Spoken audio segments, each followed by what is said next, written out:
Keponakan saya lagi muntah darah.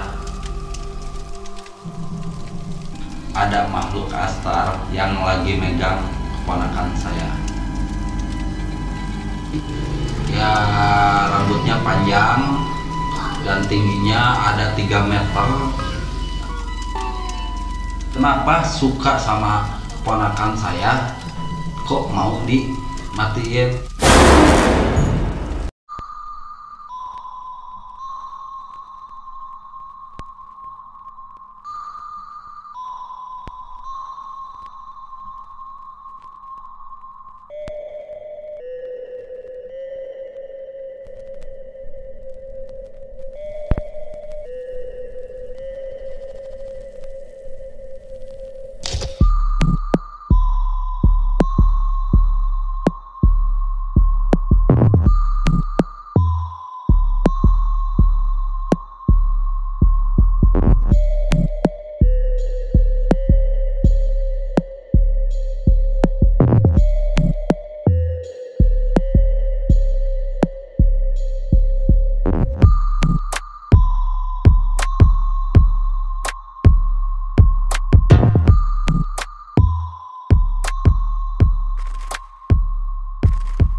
Assalamualaikum warahmatullahi wabarakatuh.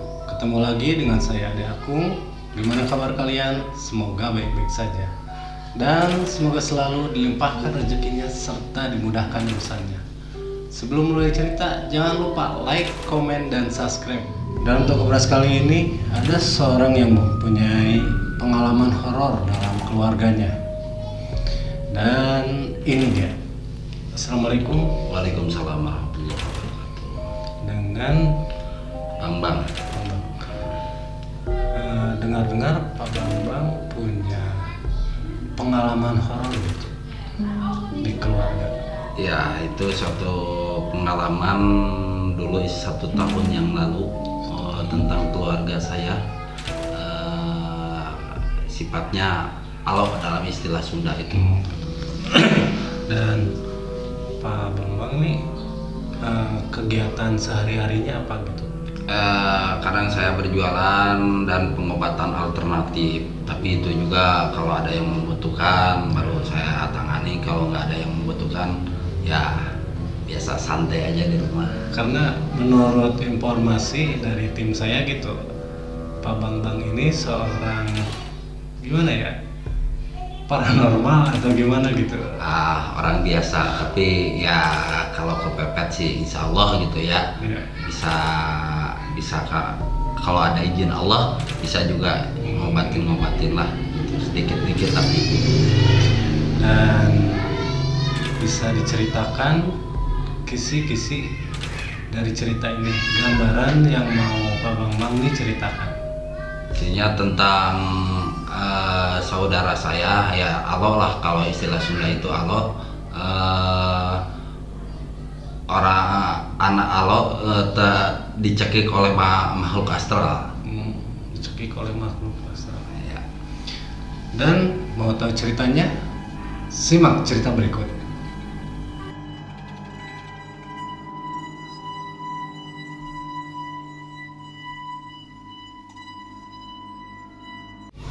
Jadi bisa diceritakan awal mula cerita sampai akhir. Ya, pertama-tama cerita ini 1 tahun yang awal dari sore hari lah. Sorenya saya lagi ngobatin orang ya seperti yang asam urat, stroke gitu kan. Keponakan saya itu berjalan-jalan di rumah saya tapi nggak ada firasat apa-apa, tetap seperti biasa lah gitu kan, orangnya sehat gitu ya. Terus habis maghrib juga dia ya mondar-mandir, rumahnya kan di belakang rumah saya ya, beda 2 rumah lah, istilah Sunda mah halangan 2 imah gitu. Terus habis isya itu ada yang tahlilan ya, saya diundang dan saya hadiri ke sana sama ponakan saya. Habis tahlilan jam 9 malam itu ponakan saya itu langsung makan nasi kotak yang hasil dari tahlilan itu gitu ya. Terus waktu jam 10 dia masih diam. Pas jam setengah 11 dia tertidur ya, saya juga sholat isya dulu. Habis sholat isya ya tiba-tiba ada telepon dari ibu saya. Sambil nangis ibu saya tuh suruh tengokin ke sana, ke rumah yang di belakang saya itu. Dan waktu saya nengok ke sana, tiba-tiba ternyata bukan ibu saya yang kejadiannya, ternyata keponakan saya lagi muntah darah.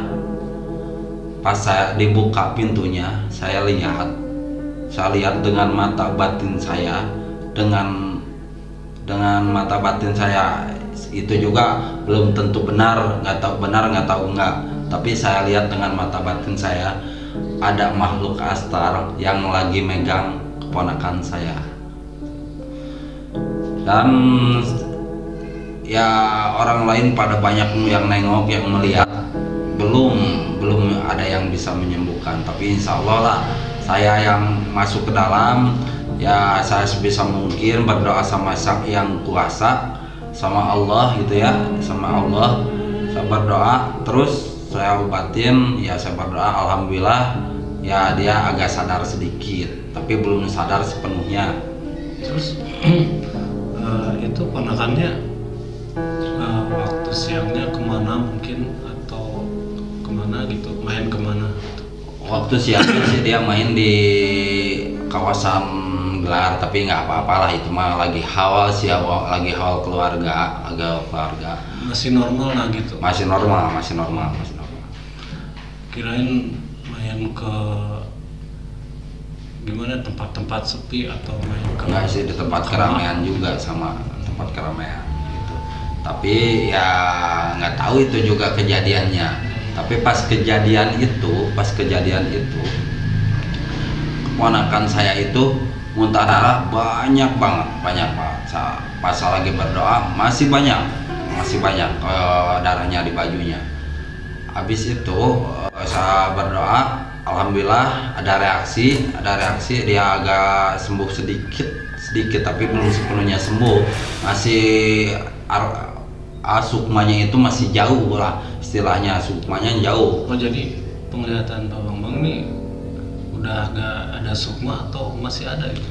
Sukmanya sebenarnya masih ada, tapi ya kayak gimana ya, susah, bingung sih kalau dijelasin ya. Kalau dijelasin cuma ya saya sendirilah yang tahu gitu ya. Ya kalau saya ngomong mungkin orang lain nggak percaya gitu ya, makanya saya nggak ceritain sama orang lain gitu. Cuma saya ceritain di sini aja gitu. Karena kejadiannya kan di luar nalar gitu ya. Iya gitu, di luar nalar. Jadi susah dijelasin lah gitu ya. Cuma saya aja yang tahu sama Sang Halik gitu ya. Terus habis itu saya obatin, saya tarik dari lehernya kan seperti penglihatan saya ada yang megang, nggak tahu tangan makhluk astral mungkin, dan perutnya saya tarik, saya buang. Habis itu alhamdulillah suara, tadinya nggak bersuara sama sekali, dia udah pucat, mukanya tuh udah pucat banget ya, setengah meninggal lah istilahnya. udah ditabuk digimanain juga dia udah nggak sadarkan diri. Tapi alhamdulillah berkat ridho Allah alhamdulillah dia agak sedikit sadar. Terus abis itu saya bawa ke rumah saya, ke depan ke rumah saya. Nah di situ juga sama, belum sadarkan diri, belum sepenuhnya. Reaksinya gimana ponakannya? Apa menjerit-jerit atau emang langsung keluar darah gitu, atau melihat sesuatu? Saya tanya sih, dia nggak apa-apa kata dia. Ya mungkin dia nggak sadarkan diri ya, tertidur dia, perasaan dia tertidur. Padahal kalau yang ngelihat ini, yang dohirnya dia itu udah agak sedikit setengah meninggal lah istilahnya gitu. Tapi alhamdulillah berkat ridha Allah, doa semuanya, bantu doa sama yang ngelihat, alhamdulillah hasilnya maksimal. Dia sadarkan diri. Tapi sebelumnya emang pernah kejadian seperti itu, sakit gitu? Sakit? Nggak pernah. Sehat-sehat biasa aja? Sehat biasa. Lalu kelanjutannya gimana? Kelanjutannya ya habis itu saya bawa ke rumah saya, ke depan. Nah di situ ya saya obatin lagi, ya yang ngelihat banyak ya. Lalu saya minta doa sama yang ngumpul-ngumpul di rumah saya, didoakan sama orang-orang yang di sekitar rumah saya gitu ya, yang ada di rumah saya ya, pas lagi ngumpul, lagi anak-anak lagi ngumpul, saudara-saudara saya lagi ngumpul pas kejadian itu. Alhamdulillah pas yang lagi ngumpul itu saya suruh baca istighfar 1 kali, saya tarik ya anak itu, alhamdulillah saya tidurin langsung tidur alhamdulillah pas kejadian itu. Terus selanjutnya saya ya istilahnya berdoa sama yang kuasa, bersolat tahajud, sholat hajat. Habis itu saya berdoa dan meditasi, minta perlindungan sama yang kuasa. Habis itu tiba-tiba pas kejadian saya lagi meditasi, datanglah makhluk astral itu. Bentuknya seperti ya rambutnya panjang dan tingginya ada 3 meter, pakai baju putih tapi udah agak kusam ya, kucel. Dia bertanya, yang bertanya duluan memang saya, siapakah Anda? Saya ngomong kayak gitu, siapakah Anda, tapi nggak lewat mulut, cuma lewat hati, lewat batin istilahnya. Dan dia jawab, saya yang suka sama keponakan kamu. Nah, habis itu saya tanya lagi, kenapa kamu suka sama keponakan saya? Dia jawab, biar ada temannya, karena saya nggak ada temannya. Dan disitulah saya tanya jawab, ya saya tanya lagi, kenapa kamu suka sama keponakan saya? Karena dia jawab juga, saya nggak ada temannya dan suka sama anak itu. Kenapa? Saya tanya lagi, kenapa suka sama keponakan saya kok mau dimatiin? Padahal kalau suka itu lihat dari jauh, jangan dipegang, karena sudah bukan alamnya lagi, udah beda alam gitu, udah beda alam. Terus dia jawab, saya tanya lagi, kalau suka sama anak saya cukup dipandang dan dijaga, jangan dipegang, jangan itu, soalnya udah beda alam. Kalau dipegang sama makhluk seperti kamu, anak itu bisa sakit, makanya saya larang gitu kan, saya larang. Terus itu dia tetap suka sama anak itu. Ya kalau suka sama anak itu ya pastilah berhadapan dengan saya, soalnya saya nggak berani juga, pasti memberanikan diri gitu kan untuk membela keluarga saya. Alhamdulillah dia juga ngerti dan dia langsung pergi, tapi dia minta didoain sama sholawat sama fatihah. Saya doain sholawat sama fatihah, alhamdulillah pas saya udah beres baca sholawat sama fatihah dia menghilang, alhamdulillah nyampe sekarang anaknya sehat dan sehat selalu. Mungkin Pak Bambang tahu makhluk astral itu tanah daerah luar gitu, apa emang masih daerah pribumi gitu? Daerah pribumi sih, masih daerah sini. Ya, daerah sini nggak jauh juga sih. Tapi saya nggak saya tunjukin di mana tempatnya. Ya itu cuma perasaan batin saya adanya di sana. Memang dia juga ngomongnya ada di tempat itu. Ya nggak jauh juga dari daerah sini sih, dari rumah saya paling sekitar 30 meteran lah dari rumah saya gitu. Kadang kan suka yang makhluk-makhluk kayak gitu suka mintanya yang aneh-aneh gitu, yang lain-lain. Tapi alhamdulillah dia nggak minta apa-apa, cuma dia suka aja sama keponakan saya gitu. Kadang kan yang suka minta kayak kepala kerbau lah, minta rokok yang aneh-aneh gitu ya. Alhamdulillah, kan? alhamdulillah nggak ada permintaan apa-apa, cuma dia suka aja suka sama keponakan saya.